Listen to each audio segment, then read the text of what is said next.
mata pelajaran Bahasa Indonesia. Hari ini kita akan belajar mengenai materi teks fantasi.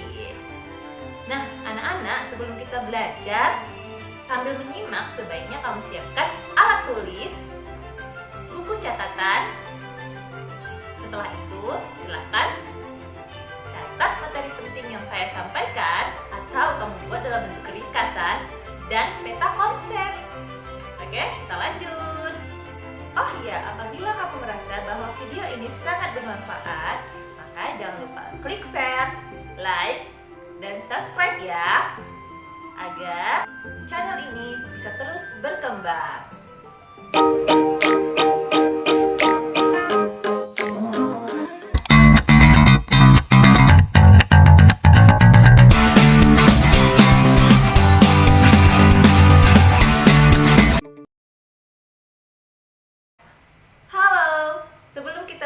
Pembelajaran, kita coba nih flashback ke belakang. Waktu kita kecil, pasti pernah loh kita beranggapan atau menganggap diri kita sebagai seorang tuan putri, khususnya anak perempuan. Kalau misalnya anak laki-laki, waktu kita kecil pernah dong kita berimajinasi bahwa kita itu punya kekuatan dahsyat. Contohnya, anak laki-laki yang sering saya temui itu sering meniru tokoh idolanya di salah satu film kesukaannya. Contohnya, kalau dia suka Naruto, dia akan berusaha menggunakan Sharingan. Kalau misalnya dia suka sama Harry Potter atau cerita tentang penyihir, dia akan menggunakan sapu lidi dan bisa akan terbang. Jadi, setiap dari kita pasti pernah berimajinasi atau berfantasi. Nah, anak-anak, ternyata kegiatan berfantasi ini ada dua. Apa sih itu? Pertama, kegiatan berfantasinya adalah kegiatan fantasi aktif dan kegiatan fantasi pasif. Nah, kegiatan fantasi aktif yaitu kegiatan fantasi yang dikendalikan oleh pikiran dan kemauan, sehingga muncullah hal-hal bermanfaat atau karya dan kreativitas. Contohnya nih, dari kegiatan fantasi aktif, desainer, penjahit, lalu pelukis, dan penulis. Lalu bagaimana kegiatan fantasi pasif ini? Perhatikan gambar berikut. Lamun. Nah, kegiatan fantasi pasif ini adalah kegiatan fantasi yang tidak dikendalikan, hanya berandai-andai saja, sehingga tidak menghasilkan sebuah karya. Nah, anak-anak, ternyata kegiatan berfantasi sangat bermanfaat bagi kita untuk mengasah kreativitas.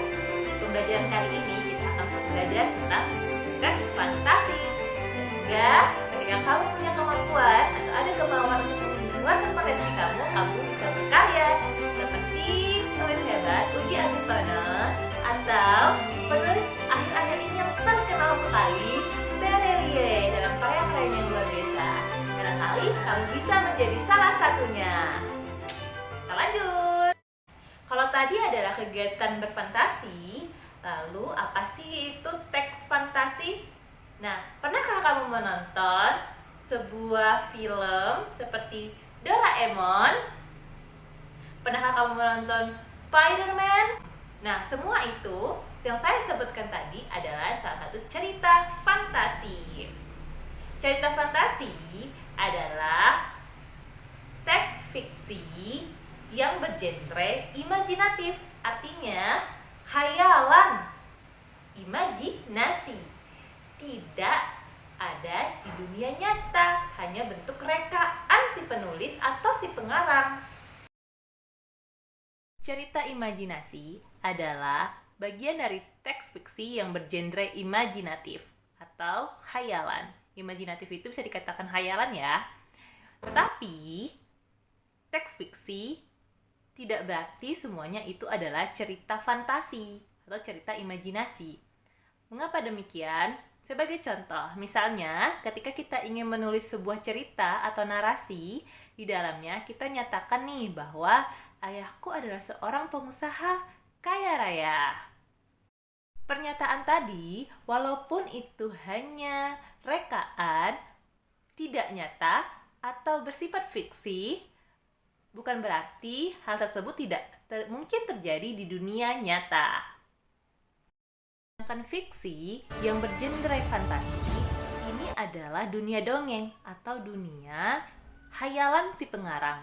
yang mana dunia ini itu tidak masuk akal. Selanjutnya, kita akan membahas ciri umum mengenai teks fantasi. Baik, pada layar bisa Ananda lihat ada beberapa ciri umum teks fantasi. Ciri umum yang pertama yaitu cerita fantasi memiliki keajaiban, keanehan, kemisteriusan. Jadi kalau misalnya Ananda menemukan latar cerita, tema, tokoh yang aneh, horor, unik, dan beragam lainnya, itu adalah salah satu ciri umum teks fantasi. Yang kedua, ciri umum teks fantasinya adalah ide cerita. Ide ceritanya bagaimana? Ide ceritanya terbuka terhadap daya khayal penulis. Jadi tidak ada batasan nih untuk cerita fantasi. Boleh bersinggungan dengan dunia nyata, boleh tidak. Baik, untuk ciri umum yang ketiga yaitu penggunaan berbagai latar melewati lintas ruang dan waktu.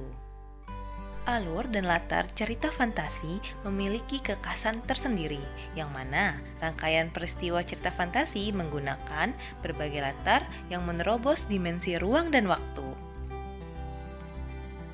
Peristiwa yang dialami seorang tokoh pun dalam cerita fantasi bisa mengalami dua latar. Latar pertama yaitu latar yang bisa kita temukan dalam kehidupan sehari-hari, dan latar kedua yaitu latar yang barangkali dan memang tidak ada dalam kehidupan sehari-hari. Karena pada latar kedua ini adalah khayalan yang diciptakan oleh si penulis atau si pengarang. Nah, ciri selanjutnya yaitu tokohnya unik. Dalam cerita fantasi, bisa saja kita temukan watak dan ciri yang unik, yang mana tokoh tersebut tidak bisa kita temukan dalam kehidupan sehari-hari. Barangkali tokohnya memiliki kesaktian-kesaktian tertentu atau memiliki keajaiban dan keunikan yang lain. Ciri umum selanjutnya yaitu cerita fantasi bersifat fiktif atau fiksi. Fiktif itu artinya bukan kejadian nyata. Nah, fiksi ini atau fiktif adalah khayalan, sehingga pada dasarnya cerita fantasi adalah khayalan belaka oleh si pengarang. Ciri umum yang terakhir yaitu bahasa cerita teks fantasi. Bahasa yang digunakan variatif, ekspresif, dan menggunakan ragam percakapan yang tidak formal atau tidak baku. Baik, kita lanjut ke materi jenis-jenis teks fantasi. Berikut pembahasannya. Jenis teks cerita fantasi dibagi atas dua. Yang pertama, berdasarkan kesesuaiannya dengan dunia nyata, dan jenis teks yang kedua berdasarkan latar cerita. Berikut penjelasannya. Jenis cerita fantasi berdasarkan kesesuaiannya dalam kehidupan nyata ada dua kategori.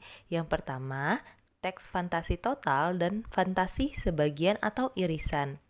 Pada teks cerita fantasi total, baik objek ataupun peristiwanya, semuanya yang terdapat pada cerita tersebut tidak ada atau tidak terjadi di dunia nyata. Semuanya murni khayalan total dari si pengarang. Jadi, kalau kamu menemukan nama orang, nama objek, ataupun nama kota dalam cerita tersebut, itu benar-benar hanya khayalan pengarang dan tidak terjadi di dunia nyata. Sebaliknya, berbeda dengan cerita fantasi irisan, yang mana cerita fantasi ini, baik objek ataupun peristiwanya, masih bisa kita temukan di dalam dunia nyata, atau masih menggunakan nama-nama dalam kehidupan nyata, baik nama objeknya, nama kotanya, ataupun nama tokohnya.